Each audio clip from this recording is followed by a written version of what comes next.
Патриоттар, Кыргызстандын өндүрүшү болсо колдойбуз деп ура болуп чыгабыз дагы чын-чынына келгенде патриоттор жок болуп кетет да. Мисалга, кече күнү Нави такси деген чыкты, бакыбай. Элдер колдойбуз ура деп чыгышты.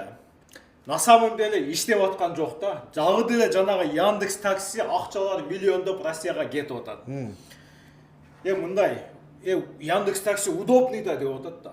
Удобный, бирок мына жерде дагы өзүбүздүкү сен бир аз колдоп турсаң, анан удобный кылып бул дагы баштайт да. Колдогондо неудобный болсо дагы колдошуң керек да. Эми бүгүнкү күндө маркетплейс деген нерселер чыгып атат.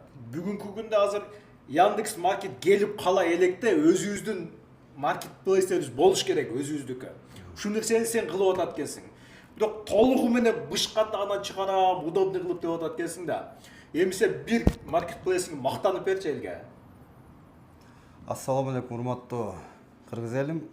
Marketplace Optum Pro жөнүндө 4 сааттан бери талкууладык да. Анан жактыбы? Вообще мощный, гигант. Оңой эле да. Негизи Marketplace'ти биз 2018-жылдан бери баштаганбыз.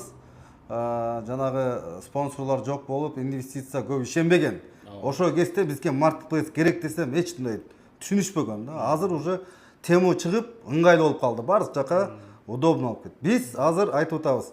Биздин Marketplace'тен тоодон эле бир тайнебиз өзүнүн шырдагын тартып туруп эле бүт Кыргызстан боюнча сатса болот да. Анан аныкы арзан болот. Бизде без комиссия регистрация кылып эле башында ушундай возможность болот. Анан бир вопрос да. Биз мынаны чыгара албайбыз азырынча. Оптовый поставщиктер бар да, Кытайдан алып келген. Ошолор да киргизип сатса болот экен, да? Оптовый баада. Складка алып келет, биз сатып беребиз. Мен бирөөнү алсам да оптовый баада ала алам. Ортончусу жок. Эми кандай деңгээлде оптовый баа? Чындык керек да. Оптовый баа Кытайдын ошол оптовый баасы болбойт да. Себеби баары бир услуга кошулат. Кандайдыр, бирок арзан болот. Жок товарлар болот. Ошо дордой сен чөнтөгүндө болот да. Барып неме дордойго келип олтурбайсың, алыстанчы. Пробкада убакыт жок азыр. Мен пенсионер болсоң, сенде 15 000 сомдун ашык бар. Бирок ал чаң жадат да. Сен келесиң биздин складка, же болбосо дордойдон товар аласың.